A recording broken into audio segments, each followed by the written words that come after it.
Padayon nga makareport sa iyang inadlaw-adlaw nga trabaho sa Kapitolyo si Gobernador Gwendolyn Garcia, bisan pa man sa iyang nahiaguman nga hip fracture.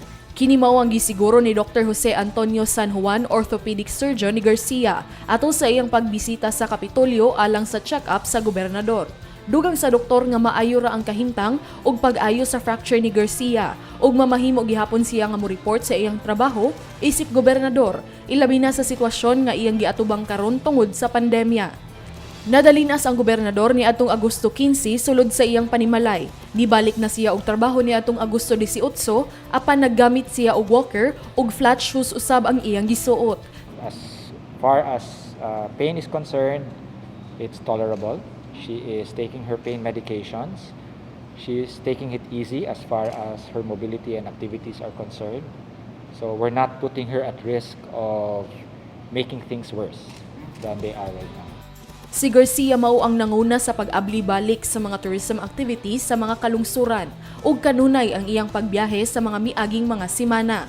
Tugutan ra nga makabiyahe gihapon ang gobernador alang sa mga out-of-town activities ug mga meeting apan gilimitahan gihapon ang lihok sa gobernador ug gidili ang mga physically challenging activities. Kinahanglan gihapon mogamit si Garcia og walking aid sa iyang paglakaw.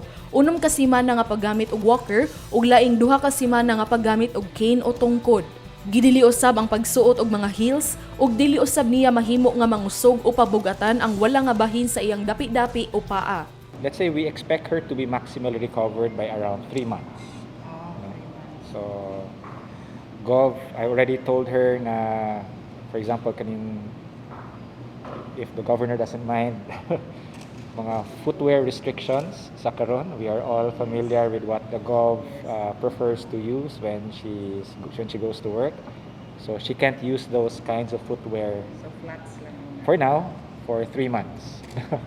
Until we're sure na nanagid siya kumpiyansa sa paglakaw niya and the fracture's fully healed, then by all means she can go back to that kind of footwear.